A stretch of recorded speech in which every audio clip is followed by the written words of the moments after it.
क्या आपने कभी सोचा है कि लालच एक इंसान को किस हद तक ले जा सकता है। आज की कहानी किसी आम खजाने की नहीं है। यह कहानी है जोसेफ और उनके 4 साथियों की, जो अमीर हों बनने के चक्कर में एक ऐसे आइलैंड पर जा पहुंचे जहां मौत उनका इंतज़ार कर रही थी।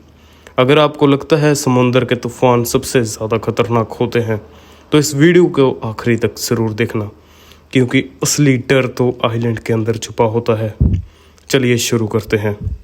रात के अंधेरे में समुद्र की बेरहम लहरें जोसेफ के जहाज द सेंटिनेल को खिलौना समझकर फेंक रही थी। जोसेफ और उसके 4 क्रू मेंबर्स मार्क, लियो, डेविड और सैम अपने होश खो चुके थे। एक भयानक तूफान ने उनके जहाज को तबाह कर दिया था, और जब जोसेफ की आंख खुली तो उसने खुद को एक अनजान आइलैंड के ठंडे काले रेत पर पाया। सब ठीक हो? जोसेफ ने ठंड से कांपते हुए चिल्लाया। धीरे धीरे बाकी के चारों क्रू मेंबर्स खड़े हुए। उनका जहाज़ पूरी तरह टूट चुका था, लेकिन उनके दिलों में डर से ज़्यादा एक अजीब सा लालच था, क्योंकि जोसेफ के हाथ में वो एक पुराना गीला नक्शे का टुकड़ा था। ये वही नक्शा था जो उन्हें इस अनजान आइलैंड पर लेकर आया था, एक ऐसे खजाने की तलाश में जिसके बारे में कहा जाता है कि वो इंसान को अमर बना सकता है। हमें आगे बढ़ना होगा, जोसेफ ने जंगल की तरफ इशारा करते हुए कहा। जंगल बेहद घना और खामोश था, इतना खामोश कि वहाँ पर ना तो किसी चिड़िया की आवाज़ थी और ना ही हवा की सरसराहट। सिर्फ उनके कदमों की आहट गूंज रही थी। जैसे जैसे वो जंगल के अंदर जा रहे थे, उन्हें ऐसे लग रहा था जैसे कोई पेड़ों के पीछे से उन पर नज़र रख रहा हो। जोसेफ, मुझे कुछ ठीक नहीं लग रहा, लियो ने धीरे से कहा। उसकी नज़र धरती पर बनी अजीब लाल रंग की मिट्टी पर थी। वो मिट्टी ऐसी लग रही थी जैसे उस पर ताज़ा खून गिराया गया हो। अचानक एक जोर की आहट हुई। सब रुक गए। डेविड ने अपनी टॉर्च उस तरफ घुमाई, लेकिन वहाँ कुछ नहीं था सिवाय एक बहुत पुराने पत्थर के बनाए हुए रास्ते के। वो रास्ता सीधा एक गहरी गुफा की तरफ जा रहा था। नक्शे के मुताबिक खजाना उसी गुफा के अंदर था। लालच ने उनके डर को दबा दिया। जोसेफ सबसे आगे बढ़ा और गुफा के अंदर दाखिल हुआ। गुफा के अंदर की हवा सड़ी हुई थी, जैसे वहाँ सदियों से कोई लाश पड़ी हो। और तभी उन्हें एक हल्की सी चमक दिखी। गुफा के बीचों बीच एक बड़ा सा सोने का संदूक रखा था, जिस पर अजीब और डरावने सिंबल्स बने हुए थे।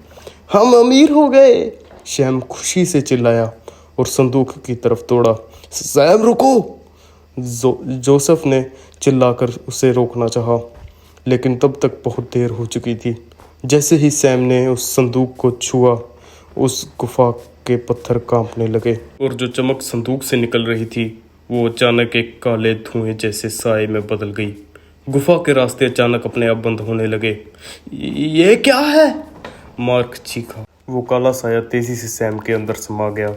एक पल के लिए सब शांत हो गया। फिर सैम धीरे से घूमा। उसके चेहरे की चमक जाग चुकी थी। उसकी आंखों के सफ़ेद हिस्से पूरी तरह से काले हो चुके थे, और उसके मुंह से एक ऐसी अजीब सी आवाज़ निकली जो किसी इंसान की नहीं थी। सैम के जिस्म से आवाज़ आई, और अगले ही पल उसने अपनी ही उंगलियों से अपना गला दबाना शुरू कर दिया। सैम नहीं, लियो चिल्लाया, लेकिन तभी गुफा की दीवारों से अजीब सी आवाज़ें आने लगी, जैसे हज़ारों लोग एक साथ रो रहे हों। जोसेफ ने देखा कि उनके पैरों के नीचे की ज़मीन अब धीरे धीरे दलदल में बदल रही है, और उस दलदल से सड़ी हुई हड्डियों के हाथ निकलकर उनके पैर पकड़ने लग गए थे। भागो, जोसेफ चिल्लाया, लेकिन डर ने उन्हें जकड़ लिया था। लियो का पैर एक बड़े से हाथ ने पकड़ लिया और उसे ज़मीन के अंदर खींचने लगा। लियो चीखता रहा, गिड़गिड़ाता रहा, लेकिन कोई उसकी मदद नहीं कर पाया। कुछ ही सेकंड्स में लियो उस काली मिट्टी के अंदर समाया और हमेशा के लिए गायब हो गया। जोसेफ, मार्क और डेविड जान बचाकर गुफा से बाहर की तरफ भागे, लेकिन आइलैंड का जंगल अब बदल चुका था। पेड़ों की शाखें उन्हें अचानक हिलती हुई उन्हें पकड़ने की कोशिश कर रही थी। पीछे से एक भयानक हंसी की आवाज़ आ रही थी।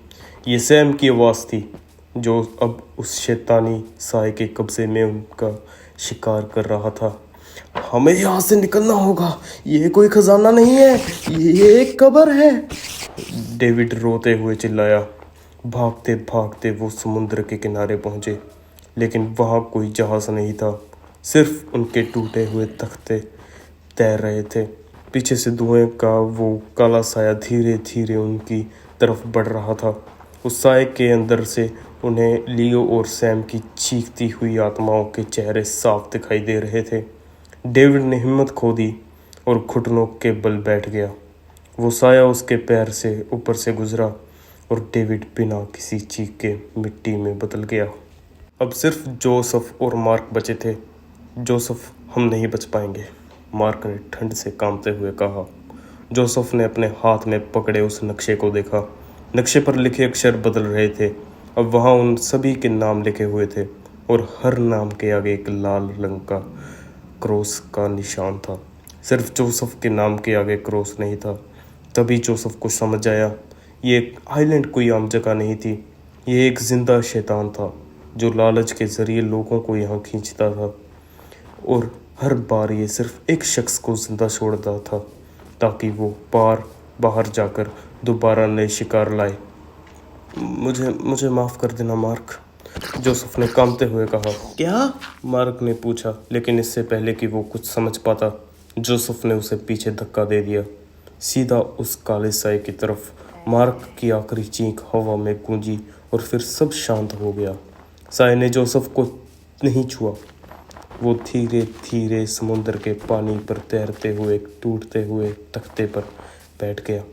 लहरें उस आइलैंड से दूर जाने लगी।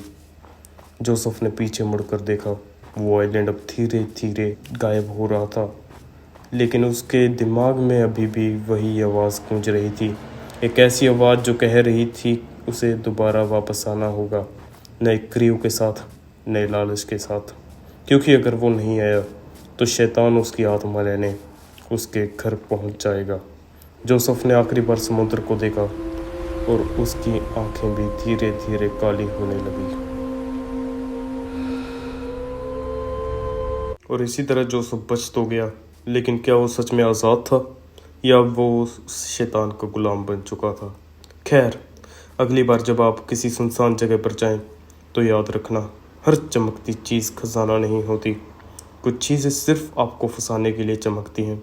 अगर आपको ये हॉरर स्टोरी पसंद आई हो तो वीडियो को लाइक ज़रूर करना और चैनल को सब्सक्राइब करना मत भूलना, ताकि ऐसी ही और अजीब और डरावनी कहानियाँ आप तक पहुँचती रहें।